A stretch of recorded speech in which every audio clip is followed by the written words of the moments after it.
Hello friends, कसे आहात सगळे? सगळ्यांना राम राम, नमस्कार, वेलकम सगळं काही तुम्हाला. तर आज आहे ना शाळेचा पहिला दिवस आहे. आता महिनाभर मजे केली, उशिरा उठलं म्हटल्यानंतर डोळे तर उघडणारच नाहीत. सकाळी सकाळी उठून आहे ना त्या डोळ्यांना असं वाटत होतं धागा लावू की काय करू, ते फेविकॉलने चिपकलेत की काय, असं झालं होतं. किती त्यांना उघडण्याचा प्रयत्न केला पण बिचारे उघडतच नव्हते. पण करणार काय, उठणार तर पडेगा, नहीं तो इज्जत का सवाल है भाई, अपने इसके लिए अपने को उठना ही पडेगा. मग उठावं तर लागणारच आहे. आपले मुलं शाळेत नाही गेले तर आपण कसं काय होणार, आपलं आपलं भविष्य पण तर बघायचं आहे.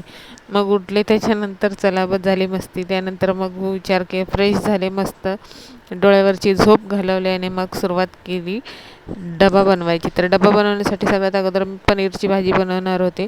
आणि थर्मोकॉलची नाही आहे, पनीरची. नाहीतर हल्ली एक व्हिडिओ असे ते व्हायरल होत आहेत थर्मोकॉल कापताना आणि पनीर म्हणून सांगताना. पण मी हे तुम्हाला ते तळवून दाखवते. ते फेविकॉल नाही आहे, ते पनीरच आहे. त्यामुळं माझी मस्करी करू नका आणि खरोखर ते पनीर आहे हे लक्षात ठेवा.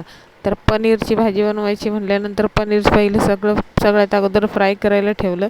आणि ना काहीच नव्हतं, खरं सांगायला गेले ना तर अद्रकसुद्धा नव्हतं घरामध्ये. म्हणजे मी काल खाली उतरले नाही आणि सगळा गोंधळ होऊन बसला. त्यामुळे ना नुसतं कांदा लसूण मिरची आणि टोमॅटोची पेस्ट बनवली.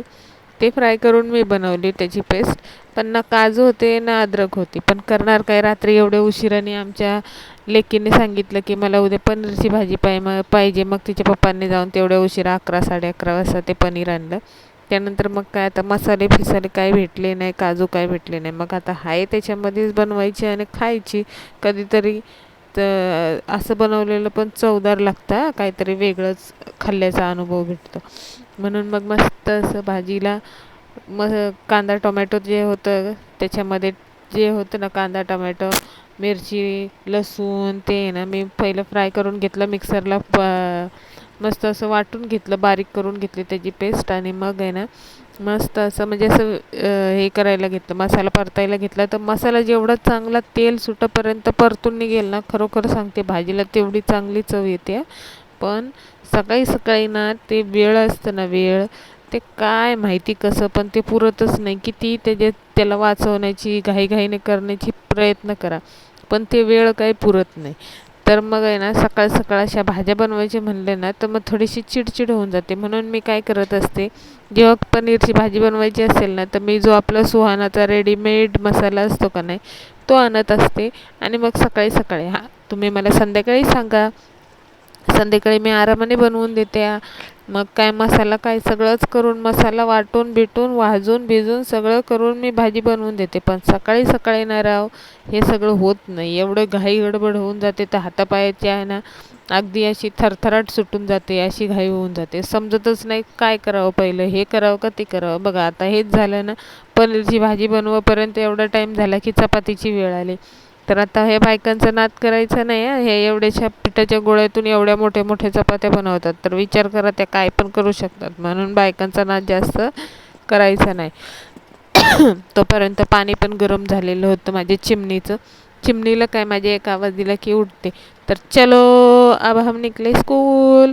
मी नाही जाता, सोडायला चालली आहे शाळेत. माझे दिवस होते तेव्हा पण मी धावत पळत होते शाळेमध्ये. हा 7:30चा ठोका काय माझ्या मागचा मला वाटतं आयुष्यभर सुटत नाही. मी शाळेत जात होते म्हणून 7:30चा ठोका होता. आता माझी लेक शाळेत जाते म्हणून 7:30चा ठोका काय चुकत नाही. तर मग काय तिला सोडून आले. पावसाने अशी हजेरी लावली होती जणू काय त्याची आज त्याचा पण आज पहिला दिवस होता शाळेचा. असा मस्त हजेरी लावली होती आणि जसे पोरं शाळेत पोचले तसा तो पण बंद झाला. मला घरी येईपर्यंत, जाताना अगदी असं वादळ वाऱ्यासारखा पाऊस पडणार आहे, येताना मात्र बंद झाला होता. मग काय आले, वातावरण एवढं छान झालं होतं, थंडगार थोडंसं तरी वाटत होतं. म्हणून मग विचार केला चला आता घरी जाऊन पहिलं आपल्याला एनर्जी बूस्टर घ्यायची गरज आहे. तर आपलं एनर्जी बूस्टर म्हणजे काय, तर आमच्या बायकांचं एनर्जी बूस्टर म्हणजे दारू बिरू नव्हे, चहा असतो. म्हणून मग घरी येऊन मस्त असं चहा प्यायला घेतला. आणि हे बघा घरी आले आणि ह्या पैंजणांमुळे नाही एवढा उशीर झाला का, आता शाळेत पैंजण चालत नाही आणि आज पहिला दिवस होता. तर मग हे भेटलं, हे गिफ्ट भेटलं. ते बघत होते काय काय, त्यानंतर मला ते लक्षात आलं की ते केसांचा पूच काय. ये भी कोई रखने की बात है. ते पण कचऱ्याच्या डब्यात टाकू शकत नाहीत यार. काय प्रॉब्लेम आहे या घरातल्यांचा समजत नाही.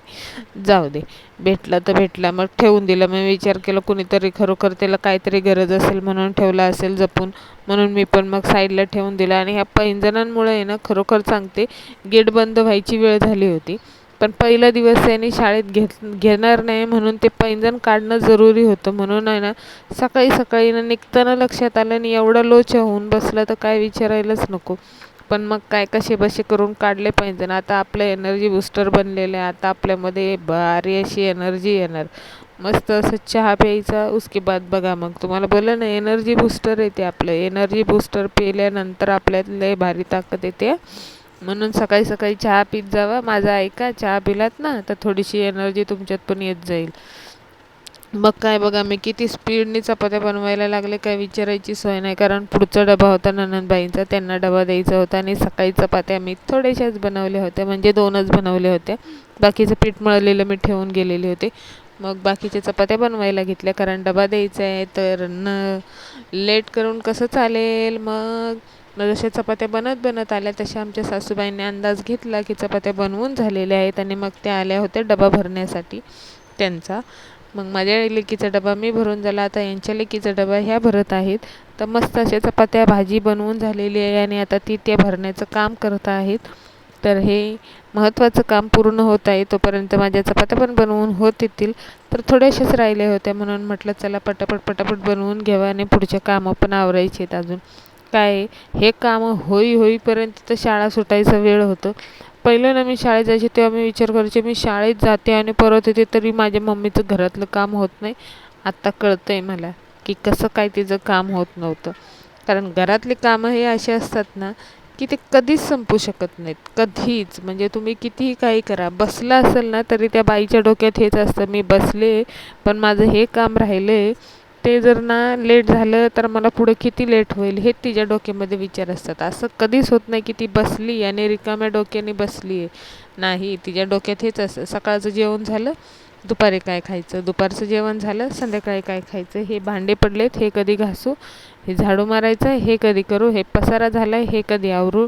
बस तिच्या डोक्यामध्ये हेच असतं. तिच्या डोक्यात कधी हे नसतं की मला हे घ्यायचं आहे, मला ते घ्यायचं आहे, मला इकडं जायचं आहे, मला तिकडं जायचं आहे, हे डोक्यामध्ये विचार नसतात.